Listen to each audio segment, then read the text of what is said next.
So griping and whining part 2. Okay, so like I said, it was a really hard start in the spring. Oh, look at all these Douglas firs, eh? Wow.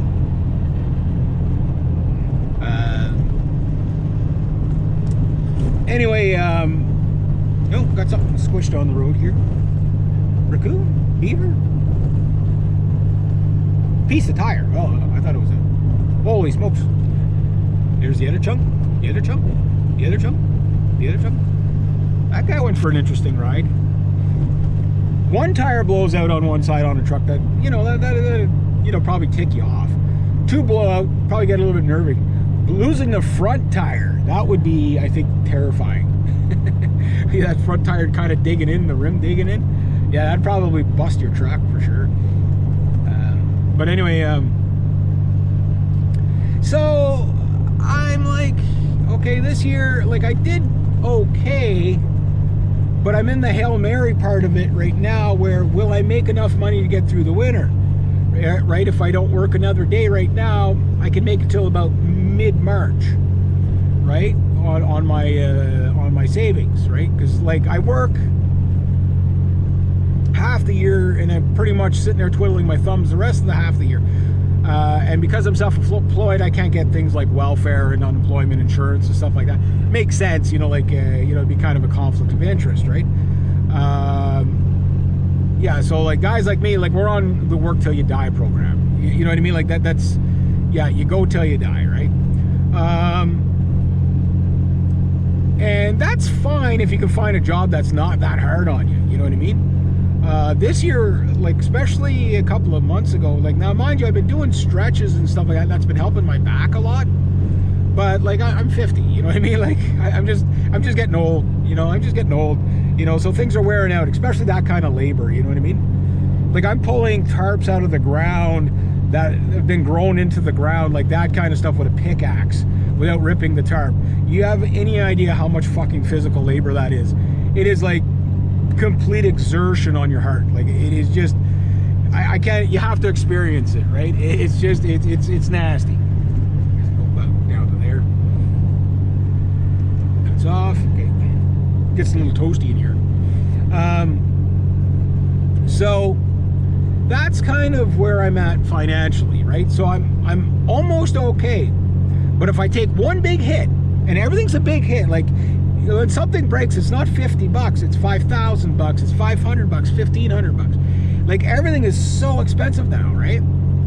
And if something breaks, either you do without or you go. Like I'd rather do without and have a little bit less work than to go into debt, right? Because debt is just stress.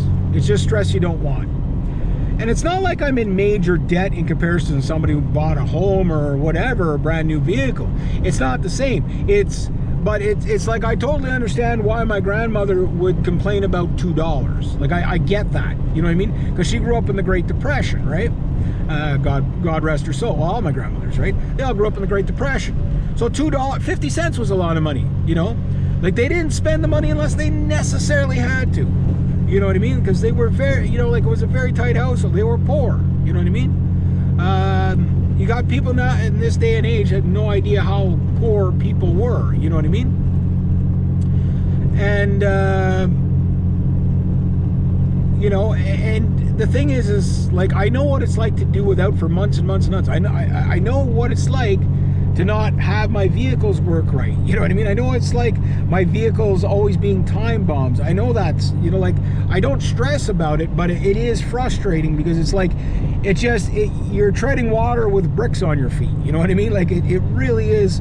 You know you're going to lose at the most inopportune point, and then it's just like, okay, well, when everything fails, what you know, I'm at the bottom of the barrel. What's the best safety cushion I can have?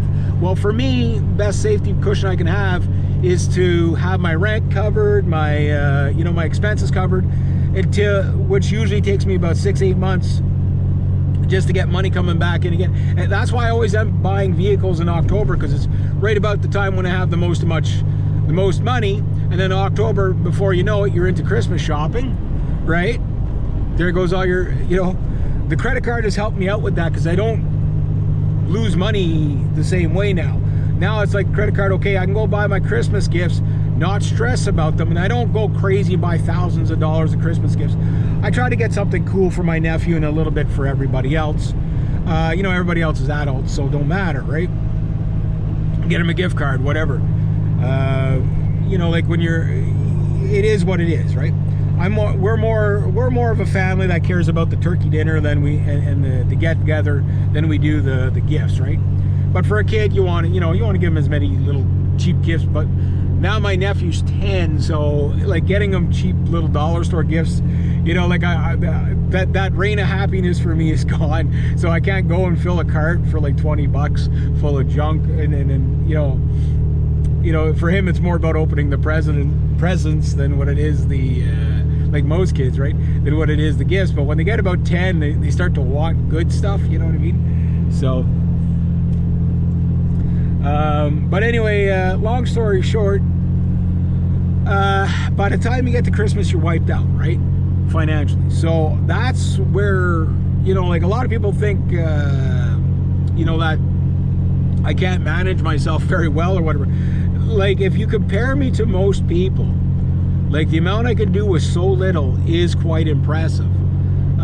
Because I try to make life as easy for myself as possible. But that's also when I say I gotta do without. So something that won't make sense to some people, like just go fix it. Wait, you can't. You can't just go fix it, or else I would. You know what I mean? So this car brings me to, I know a little bit long-winded, but it brings me to the car. The car was a $400 gamble, right? So, but why is it not on the road yet? Okay, well, it was supposed to go on the road probably this Tuesday past, possibly. So I called the insurance company. Okay, so like I said, I in a previous video, I canceled my insurance, right? Because I figured it'd be 6-8 months before I'd be able to find another vehicle. Like even on the the Facebook marketplace, even the very few local vehicles that there are, anything like that was runnable was $3,000 to $5,000. Don't have $3,000 to $5,000. Don't even have all my rents covered, right? So okay, so I'm gonna be out of a vehicle for a while, and I figured, well, I could put a vehicle on my credit card literally and pay it off, because you can't get a bank loan cheap enough or long enough to be able to do it. So yeah, putting a car on your credit card is a bad idea, even if it's like $4,000 or $5,000, right? By the time you got the insurance and the plate on there, you're probably going to be about $6,000, right? That's a lot of money to pay back every month. But it's something I can do versus over a period of years, right? Yeah, it's a lot of interest to pay, but I could do it for around $200 a month. Not bad. Buy that same car from the dealership. They're not going to finance it for you because it's under $10,000 or $15,000. You go get a line of credit for that little. You have to pay it back within the year, right? Which means $600-700 payments, right? Can't do that, right? That's why I don't have a new vehicle, because I can't afford the $600 to $900 a month, right? Or else I would, right? I think that's my buddy actually there with his brand new truck. $900 a month for that truck, if that's my buddy Sean. That's just a basic Ram. $900 a month for I don't know how many years. It's like $60,000 for a truck after the taxes and everything, right? So, for time. Anyhow, so I'm like, okay, my aunt's like, I just literally got off the phone with my insurance company. I said, did you get the letter? They said, yeah, we got the letter. It's all canceled up. Nice doing business with you. Hope we'll do business again with you in the future. Right? Fair enough, right? Well, later that night, my aunt emails me. She's like, Reg, your cousin Lori's going to get rid of her car. We were going to send it for scrap because we just don't need it. And we just don't need it. And you know, did you want it in case? You know, like it's rough, but you know, it's a gamble, right? So I'm like, yeah, maybe. So I'll splice the video here.